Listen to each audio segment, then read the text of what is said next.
When I first started the project, I thought of Jeff. Jeff is someone I vaguely remember that grew up with me until the point I was 3.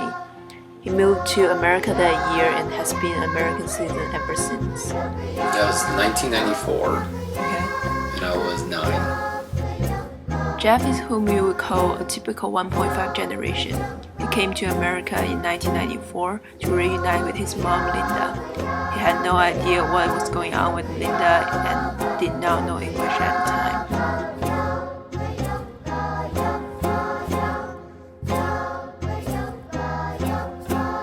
When you came here, your mom told me you have no idea what's going on with her marriage and stuff, so... That's right.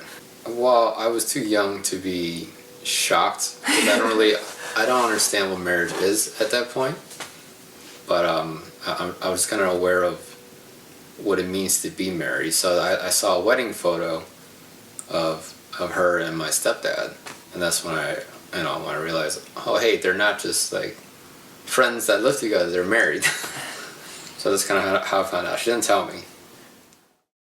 Aside from moving to a new country and new family, another big problem for Jeff at the time was the language barrier.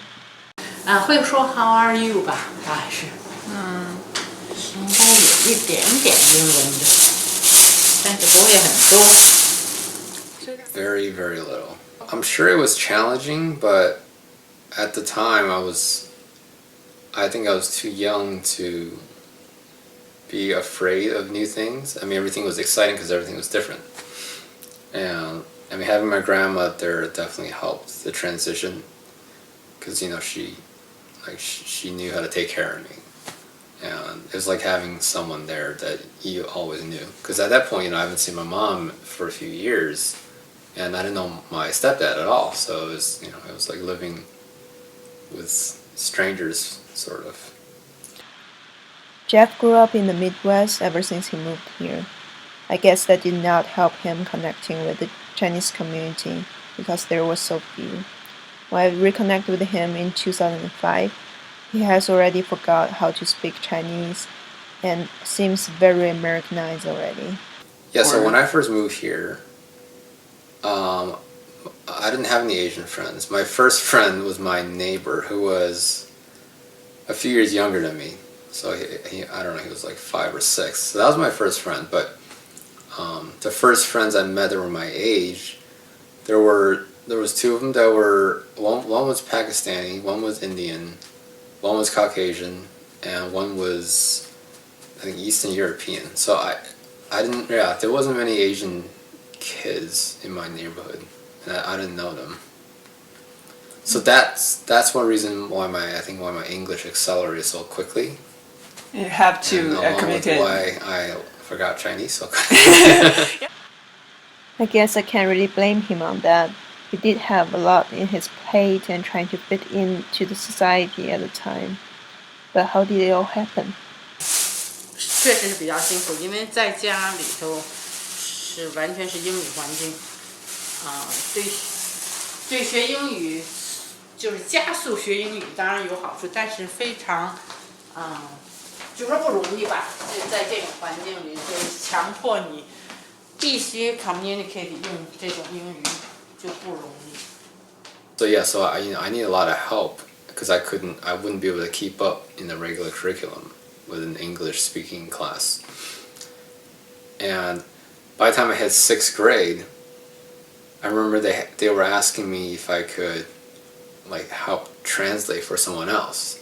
And at that point, I was already struggling with Chinese, and I think my English at that time was already on par.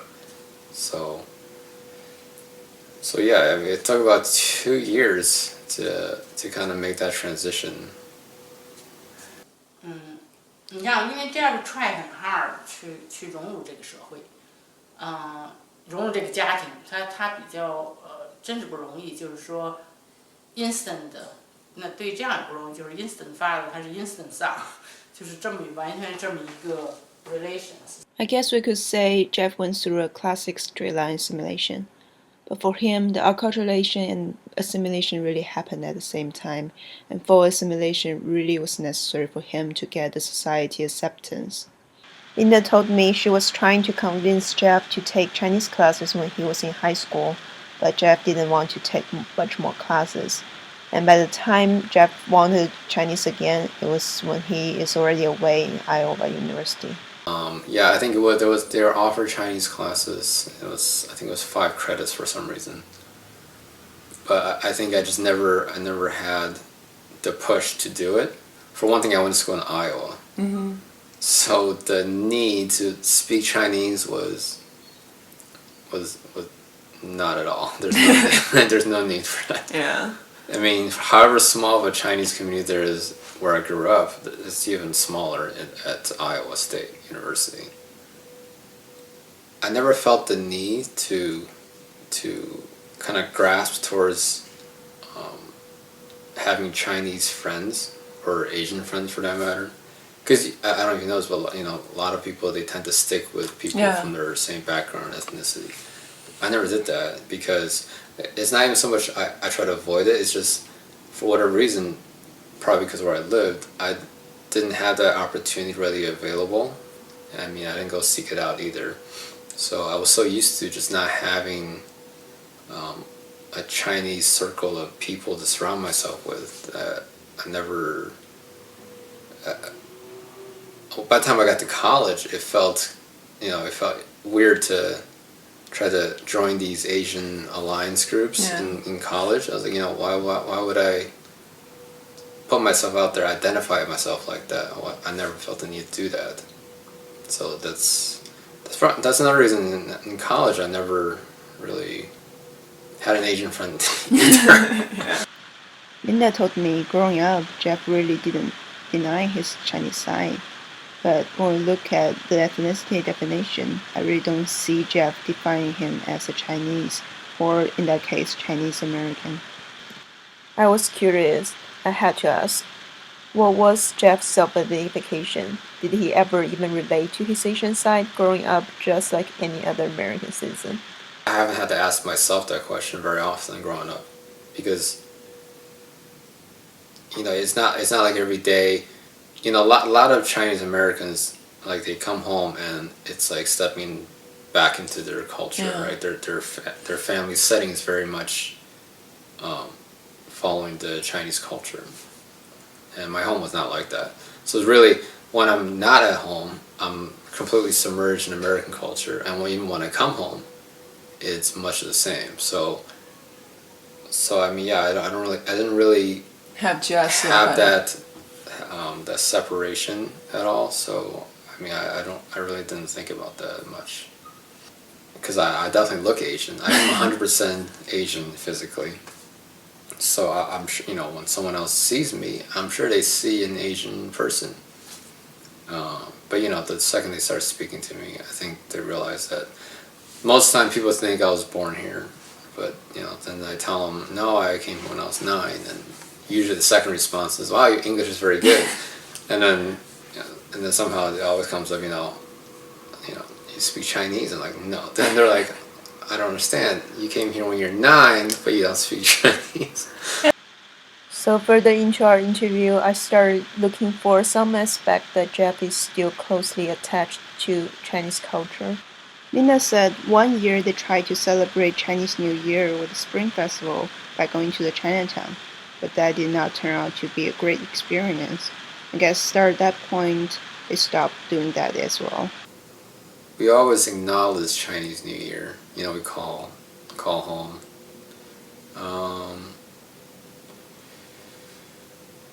What else do we do? Yeah, we've celebrated the Moon Festival a couple of times, but not regularly. I mean, that's just, it's just more of a, that's just kind of my family. We're not really big into celebrating anything, really. I mean, on my birthdays, I get a call, and that's really about it. We don't really do much of that. Yeah, no matter how long I'm in this country or where else I eat, I always have a place in my heart for Chinese food. Like, I know that's gonna be, I don't know why it is. That's just my favorite kind of food. That's just, I can eat it every day. If I moved back to China right now, like, I wouldn't say, oh, I miss.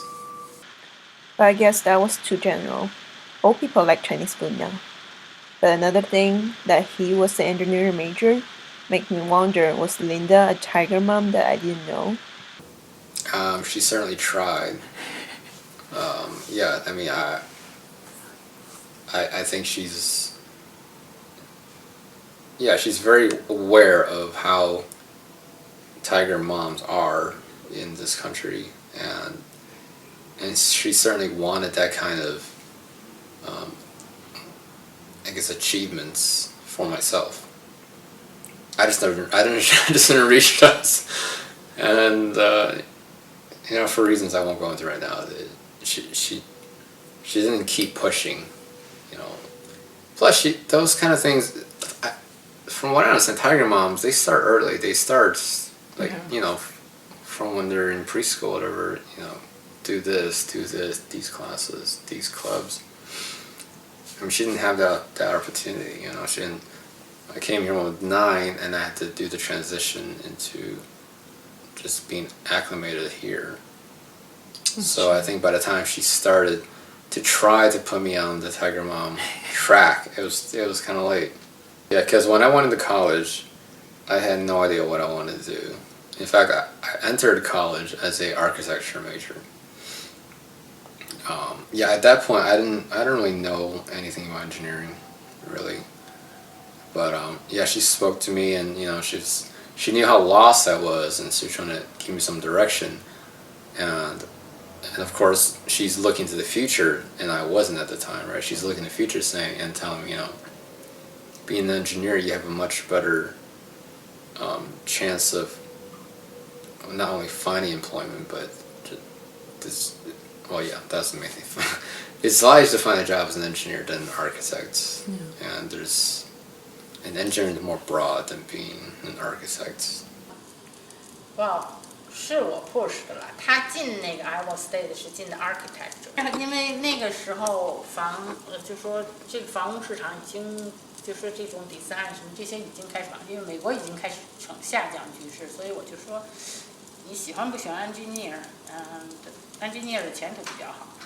他说，第一年没有什么区别，他说应该是吧。因为他这方面在 career 方面还是比较听我，就是说能够有一个稍微好一点的毕业就是说以后可能会有就业机会吧。他是作为参考。For 10 years, the only time Jeff is connected to China is when he tries to talk to his grandparents on phone. And Linda told me that was about all the transnational activity Jeff ever did in that 10 years. He has almost forgot all he had back in China until his dad came to visit him. I wondered if phone calls was efficient in connecting with his family. No, I wouldn't say I feel more connected. It's just, for one thing, it's hard to. Well, for one thing, it's hard for me to communicate with them, right? I mean, they speak English, and they try to speak English to me because they know the brief time we have to speak, and might as well not fumble with Chinese. And it's hard to hear them sometimes, and so yeah, I don't feel more connected. I mean, for one thing, you're just trying to catch up on so much in such a short time. He came and visited me in Iowa when I was in college. My freshman year. So he came with a translator. So I got to see him. That was a little awkward because it was kind of out of the blue, first of all, and it was difficult because I had to talk to him with a translator. That's true. So that was weird. So when I went back, 2 years later, I had my mom, and it was just easier transition. So it wasn't strange or anything seeing him. 那他就是过来之后第一次回国，您记得是什么时候吗 ？Oh my goodness！ 那就是我那次你不认识他不，你说很伤心的那一次。Lina and I was laughing because at that time when Jeff went back to China, he has completely forgot about me. But I guess that's one way of showing how much he has changed. The first time I went back was in 2005, so 11 years after I came here. and I went back with my mom. So how was that trip? That trip was so we went for 3 weeks, and it was hectic, being that we wanted to see a lot of things. So we spent a week with I think we spent a week with my grandparents, and then we spent a week traveling. I can't remember what happened the other week. But in terms of how I felt about being back, it was kind of a shock at first, because there's the China I remember, and then there's the China that I saw 11 years later, and it was a lot different. A lot more industrial, and everything was. But there was a period of it was like a week where I traveled with my dad and his wife. And his wife speaks no English, and my dad speaks words of English. He just grabs nouns and verbs, but he doesn't really put them together. So that was a tough week. But after you let your guard down, at some point you just kind of let yourself just be in the moment and just do the best you can to communicate. So you don't like try to be self-conscious. You try not to be self-conscious about what you're saying, because what you're saying probably doesn't make any sense. So he was putting himself out there with just words, dinner or what time, just bits and pieces. So I did the same thing, and we got by. I do feel like that. In fact, the first time I went back, the first time I went back in 2005, after 3 weeks, when I came home, it was like I had this weird feeling for like a couple of weeks, or like, I know this is my current life, right? But at the same time, I kind of felt like the life that I had in China, or me being in China, like that fit as well. Like, I don't feel out of place, even though I have the language issue now. But there's something about feeling like you do belong here, because everyone here looks like you. It's like, oh, I guess this is where I should be, maybe. And the same thing the second time I went back. I felt the same way. I guess what Jeff experienced was evidence for fluid and social constructed ethnic identity. When he's in China, he feels a thick identity as a Chinese, but when he's in America, he feels a thin identity in that way. But really, by the end of the day, how can we find anybody? Identities are both assigned and asserted. As long as he feels comfortable with himself, I guess that's okay. It was just more a realization of, you don't have to be comfortable in just one life, because everyone have their comfort zone. Everyone have their life that they're used to, and some people, when you put them out of that, they get uncomfortable and they don't like it. Other people, they not only like it, they thrive on it. They always look for that change. I don't know if I'm someone who's always looking for that change, but I do know that I don't mind the change of living in China. That was not a negative change.